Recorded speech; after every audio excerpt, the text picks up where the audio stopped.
Nous allons voir ici la correction de l'activité scientifique panique à la Redbox, qui est destinée à des premières STI 2D, mais on peut aussi utiliser cette activité en classe de terminale. Alors je ne vais pas vraiment faire une correction exhaustive de l'activité, ça va plutôt être un commentaire global et je vais insister sur les notions essentielles à maîtriser. Dans le descriptif de la vidéo, vous avez la possibilité de télécharger le texte de cette activité et la correction au format Word ou PDF.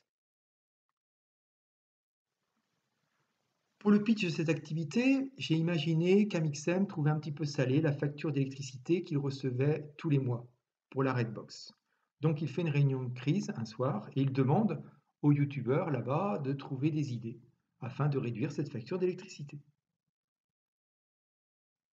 Alors il y a deux youtubeurs, Joyka et Mastu, qui ont l'idée de mettre les 92 PC de la Redbox, je ne sais pas si c'est vraiment le nombre exact, bref, de les mettre en veille pendant 8 heures la nuit. Et puis, il y a un autre youtubeur, Vodkaprot, qui trouve que c'est complètement ridicule et qui se dit c'est pas avec une idée aussi pathétique qu'on va économiser de l'argent. Et nous, au cours de cette activité, on va calculer concrètement l'économie réalisée avec ce genre d'opération. Au début de l'activité, je précise ce que c'est l'énergie et la puissance, car très souvent vous avez tendance à confondre ces deux notions. Pour les questions de 1 à 5, c'est essayer de comprendre que finalement, une puissance de 100 watts, un appareil électrique qui a une puissance de 100 watts, ça veut dire tout simplement que cet appareil va consommer 100 joules chaque seconde. Donc on peut associer la notion de puissance à la notion de vitesse à laquelle on va produire de l'énergie. Quelqu'un qui est puissant, il est capable de donner beaucoup d'énergie rapidement. Avec les questions suivantes, quand on dit que 100 watts, ça veut dire que 100 joules sont consommés ou absorbés chaque seconde. Ça va se noter 100 joules slash seconde ou 100 joules S-1, c'est la même chose. Avec les questions 9, 10, 11, vous allez calculer concrètement l'énergie qui est consommée par des appareils électriques si on connaît leur puissance et leur durée de fonctionnement. Pour bien comprendre que l'énergie ne peut se calculer que si on connaît la durée de fonctionnement de l'appareil. Pour calculer l'énergie, il suffit de faire le produit de la puissance et de la durée de fonctionnement. Par exemple, un appareil qui a une puissance électrique de 1500 watts, si jamais il est branché pendant 10 secondes, eh bien, il va consommer une énergie de 1500 fois 10, ce qui fait 15 000 joules. Le résultat de l'énergie est en joules, si jamais on a fait le calcul avec la puissance en watts et la durée en secondes. Avec les questions 10 et 11, on voit tout de suite qu'il y a un petit problème parce que dès qu'un appareil, par exemple de 3000 watts, est branché 30 minutes, on obtient une énergie qui est un chiffre énorme avec beaucoup de zéros. Donc déjà, on peut se dire, pour la vie de tous les jours, le joule, c'est peut-être pas une unité qui est très adaptée. Et puis, deuxième piège à éviter, c'est que si jamais vous voulez utiliser la formule que l'énergie, c'est la puissance fois la durée, si vous voulez avoir le résultat en joule, il faut faire attention de mettre cette durée en secondes.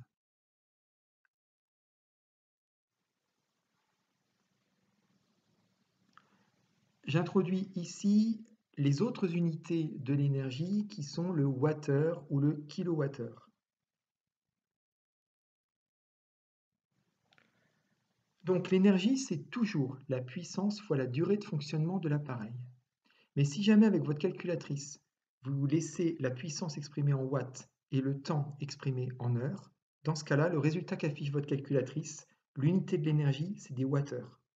Si vous mettez la puissance en kilowatts et la durée en heures, l'énergie est donnée en kilowattheures. Et on l'a vu précédemment, si vous laissez la puissance en watts et la durée en secondes, l'énergie est en joules. Ce qui vous trouble à chaque fois, c'est que wattheure, kilowattheure, joule, ce sont des unités d'énergie. C'est comme la tonne, le milligramme, le kilogramme, qui sont des unités de masse. Mais comme vous entendez watt dans par exemple kilowattheure, eh bien tout de suite vous avez envie de dire que c'est une puissance. En gros, c'est comme si vous me disiez la tonne, un camion de 30 tonnes, c'est parce il est chargé avec des tons. Voilà, c'est aussi idiot en fait comme confusion. Kilowattheure, vraiment, c'est une unité d'énergie. Ce n'est pas une unité de puissance. Le document numéro 4 est une application directe de ce que j'ai expliqué précédemment. Et puis, pour finir, pour le document numéro 5, c'est simplement pour vous rappeler ce que c'est la notation scientifique normalisée, si vous vous souvenez comment est-ce qu'on arrive à écrire un nombre avec une notation scientifique. Mais on y reviendra un petit peu plus tard dans l'année. Bon, on revient à notre problématique.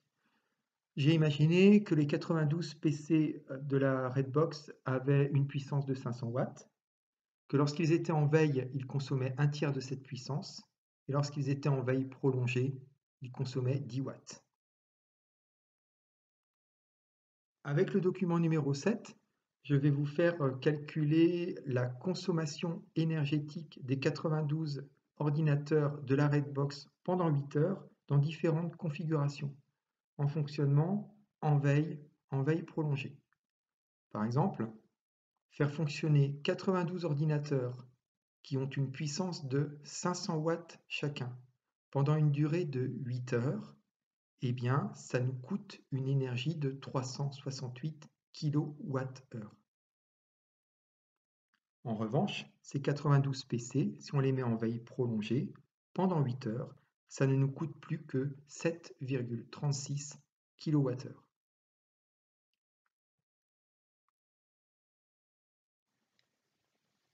Et puis, on arrive à la fin de l'activité avec ce tableau récapitulatif qui va vous permettre de calculer l'économie réalisée suivant les différentes configurations.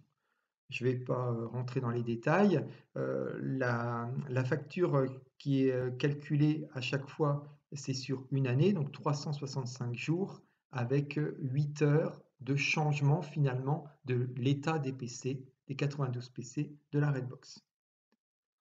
Au bilan, le fait de mettre 92 PC en veille pendant 8 heures sur une année permet d'économiser 7 645 €.